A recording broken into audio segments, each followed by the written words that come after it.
Now, what news? Because we heard a report from Barry White on the breakfast show this morning about people actually heading off on various trips. So there are passengers going in and out of Dublin Airport. Quite a big lift in the number of services, and not matched by the number of passengers as yet. But to give an example, at the depth of the great fear, that the darkness over the land, we had about 12 flights coming to and from Dublin every day. We are now up to close to 30 on some days. We see airlines returning. For instance, one of the first back was Etihad. 2 weeks ago, Emirates returned last week. Turkish are returning this week. Qatar flew all the way through the crisis. They were vital, listeners will remember, in getting people back from Australia, New Zealand. They've gone from their 2 flights a week to Dublin to 7 flights a week via Doha. A lot of the countries we're flying to, you really can't get into, but the connectivity is important, and what is really important is also cargo. We'll see the westbound flights returning more or less next week.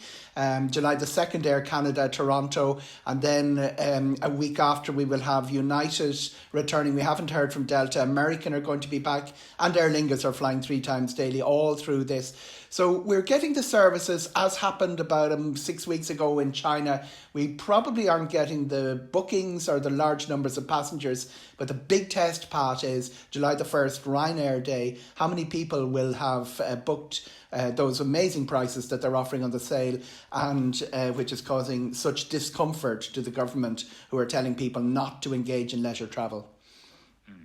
Some of the prices aren't that low, it has to be said. You know, there's maybe a headline price of $29.99, but then you look at the place you really want to go and it's $150, one way. So this is really interesting, Pat. Not all it seems. This is really interesting, Pat, because the same logarithms apply. The flight started at that €35 to Barcelona or €60 to Lanzarote. And as you check through the Ryanair calendar, some of those flights are gone to €200. The reason is that a certain number of flights are sold at the cheaper end, and then they start to climb a little bit. There is sometimes human intervention, but the logarithms are very complex, and they're very quick to spot where there's a trend to go to a particular destination. And the favoured destinations are the ones that are getting a lot of headlines through the fact that they're virtually coronavirus free. The most important of those would be the likes of the Canaries. All right, some of the questions coming in. We had a weekend break booked with Cassidy Travel for the 4th of April. Obviously it was cancelled, but we haven't heard anything from Cassidy Travel at all. Can you ask Eoghan what needs to happen? We're happy to take a refund or a voucher. We did pay in full. You will get your refund, and you also have the option of a voucher, which is valid for a government-backed voucher. It's not immensely relevant with a company like Cassidy, which is well-funded and well-resourced, well-capitalised. But since last Friday, the formal tour industry, for want of a better word, the travel agents and the tour operators of Ireland have a system in place where you're entitled to a voucher, and it is valid for 2 years. But if you decide at the end of that 9-month period you want money instead of your voucher, that you're entitled to the full refund. But can you get money now? Can you actually get cash now? If you said to Cassidy Travel, I've booked with you, it didn't go, I didn't get my weekend break, or whatever it was, give me back my money. No, the refunds aren't coming within the legal period. And the legal window under the Package Holiday Directive in Cassidy Travel case, or EU 26-WIN in the airline case, has not been complied with. It's not that it's been widely disregarded, although you could interpret it as that. It's just that they're getting on top of the level of the refunds that everybody's facing. They're 25 million in the case of Ryanair, has just been beyond everyone. Now, what is interesting is that there are sort of a stop-start flow in the business of refunds, and what has emerged in the last week is they're not actually being done in chronological order by some of the airlines. There's an extra complication with a travel agent. The travel agent has taken your money and passed it on. So every travel agent in the country is waiting for money back from suppliers. Some have been better than others. The travel agents I've been talking to have been really broken down by some of the suppliers, saying they're being put through the ringer. But the universal policy is, clients are getting their money back when the travel agent, or as Cassidy Travel is, gets it back from the supplier. They're not in a position to pass it over before they get the money back because of the strange circumstances. So the bonding doesn't come in unless the company goes bust. Bonding. I'm not suggesting any of them will, but that's their insurance policy. If they go bust, when you book with the travel agent, if they go bust, you're covered. Absolutely. I mean, we've had five. Not for this kind of thing. We've had 5 travel agency failures since the start of this, which is lower than anyone would have predicted the first week in March. But you're absolutely right. Your money is covered, and the solution on Friday of the 9-month voucher was to get the formal travel industry, travel agents and tour operators, over that cash flow problem, rather than what is happening across Europe, the airlines looking for bailouts, cash bailouts from governments. Another question. I booked a holiday for the 23rd of July with Ryanair. Does Eoghan think we'll be able to travel, and are the hotels open? He hasn't given us the destination, Donald, but it brings the general question of borders and, what territories are open. Since last Monday, most of them open, and some of them have accelerated the process. Spain is most of the way there. It will be all the way there by July the 1st. And Spain, the Spanish tourist industry, is making sure that they have a scheme for pools, hotels, restaurants, golf clubs, everything, that everything will be open.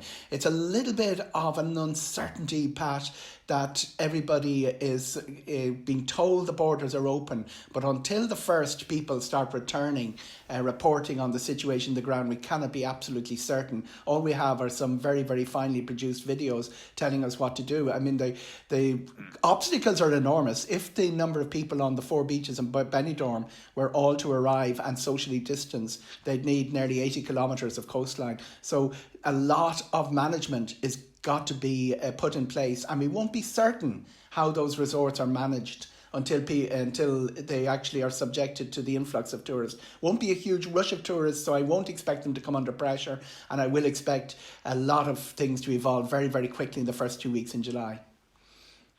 Now, what's happening with TUI, which is Britain's biggest holiday company? The vast majority of its packages cancelled. Why?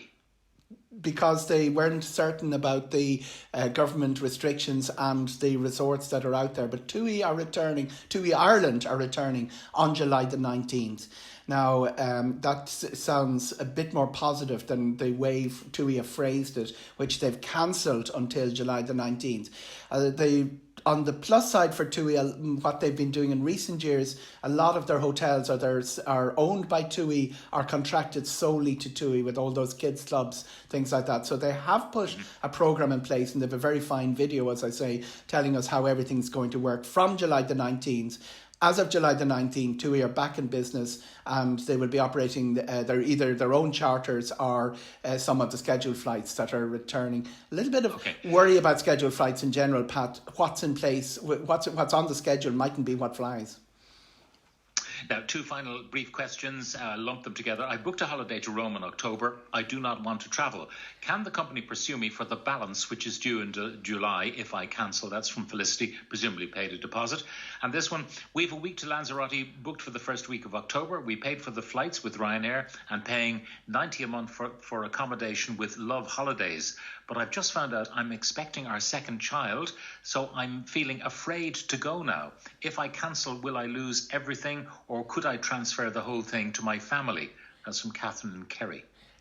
Likely you can transfer when you've made the case. The problem with Love Holidays is they're not based in Ireland and not subject to Irish legislation. Bookings across international borders have caused havoc since the start of this. There is also a travel insurance option for that. I would expect under the circumstances, even without COVID being there, you would be able to transfer your dates. The answer to the first question is really that if the flight takes off, if the flight is flying, you are liable to the cost of the holiday. And the option... But they've only paid a deposit. I mean, can you just say I'll forfeit the deposit? I'll just I won't go, but you can have the deposit. You can always forfeit the deposit. There is a bigger question in that sometimes the holiday isn't actually taking place and they're pursuing you for the balance, and you have to pay the balance to get the whole lot off. Balances are a very, very big problem that has emerged since the start of this, and I'm not sure if the way we'll do business in the future will be the same. But certainly people are being asked for balances that they can't afford for holidays that they booked in better times. And which may not happen. All right. Which may not happen, and lose the deposit then. The editor of Air and Travel magazine. Eoghan, thank you very much. News up after Always this. A pleasure, Pat.